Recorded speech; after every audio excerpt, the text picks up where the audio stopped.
Hey everybody, got another STB 1 match here for you today, platooned up with Hardest and Nevzing. We've ended up on South Coast, South Spawn. Usually on this map in mediums I tend to make a run for the spot around F7, sit on the corner there facing north, and this match is no exception.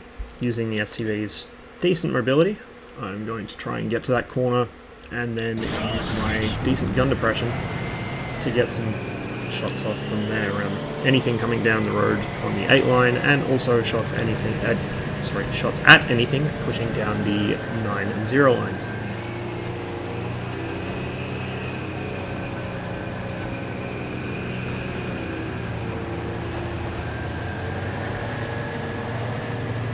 Interesting to note that puppy that was trying to recruit for a tournament team in chat was actually in another match with us doing the exact same thing. It seems like he was just picking out people at random to ask them, which is odd.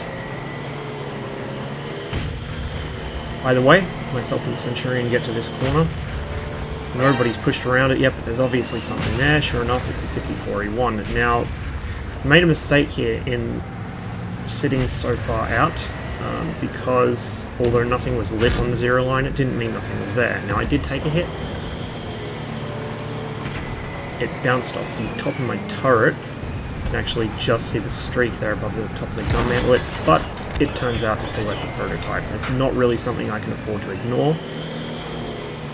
All the same, I don't want to get too far away from the action here, so I take a quick shot at the Leopard. It actually hits it, which is rare for the STB on a snapshot, and it pulls back.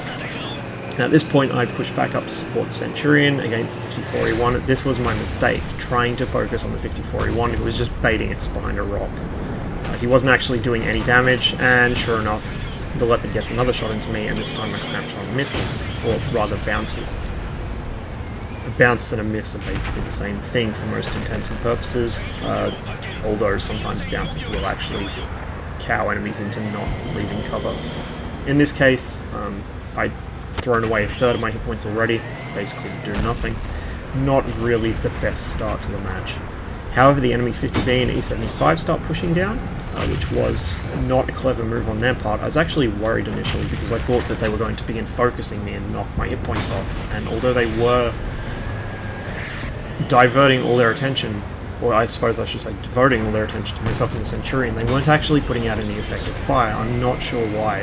Most of their shots either ended up bouncing or missing or going towards the scent. Now, as soon as the Leopard's down, Hardest and Nev are able to push down into them, and with arty support, they start to take them apart. And a nice bounce off the top line turret there. Better luck next time, 50B. With him dealt with by Hardest and Nevzing, and also out of my shot, trying to rain, I begin to start poking the corner. I want to see if the 54E1 is brave enough to poke out and get a shot.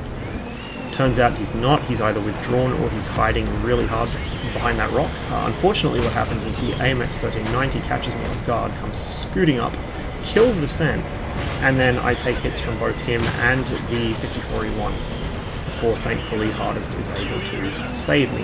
That 1390 would probably have killed me otherwise, and although 2300 damage is not the worst, it's not really good in a tier 10 medium, particularly one as strong as the STB. It was just a careless play by me that cost me all my hit points.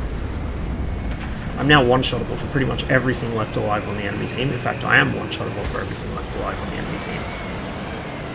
But that's not going to discourage me from pushing. I just have to be a little more careful about it. Now, this 103 is giving problems to Hardest and Nev, so I want to try and get his attention without getting hit by him. I wait for him to begin turning his turret away and quickly scoot up and put a shot into his lower plate before he can take decent aim at me.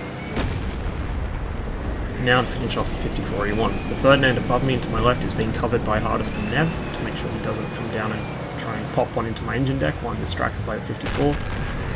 In fact, he's actually shooting across at the other Centurion on the high road. I scrub my shot, but Nev doesn't, and is able to finish off 54E1 for me. Here I scoot past the 30 and actually hesitate for a moment when he gets lit, thinking maybe I can position to get a shot uphill at him, but there's no chance. He pulls back and the terrain is shielding him completely. At this point, the last 2 enemy heavies are down on the beach, and they are getting pushed on by our own heavies and pincered by the IS-3. The Ferdinand goes down to Nev, and now really all that's left to be done is to clean up the Arty. My first shot goes into the rock. Again, the STB really does not like firing on the move or making snapshots. Its gun boom just isn't set up for it. However, I do get a shot into the Arty, and his own shot doesn't quite kill me. And then the Centurion manages to save me by killing the Batchat Arty.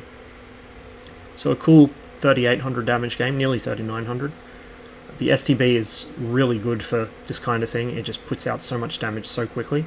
It's, like I said in my previous video, it's a really good generalist tank. It really does everything you'd want a medium tank to do, and it does it very well. So I'm very happy to have got it. I'm very happy to actually have some decent matches in it now, and hopefully dredge out my shitty win rate, which was caused by trying to play it last time and just getting teams that really didn't want to win.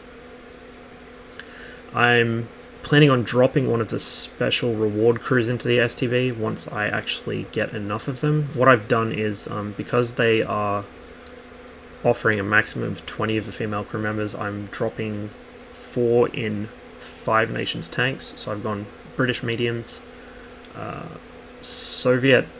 initially Soviet heavies, but I think I'm going to switch to mediums, because that's the class I play most, and also there aren't very many Soviet heavies with 4 crew members. Most of them are 5, and if I want 5 nations, obviously I can only pick 4 crew members per tank.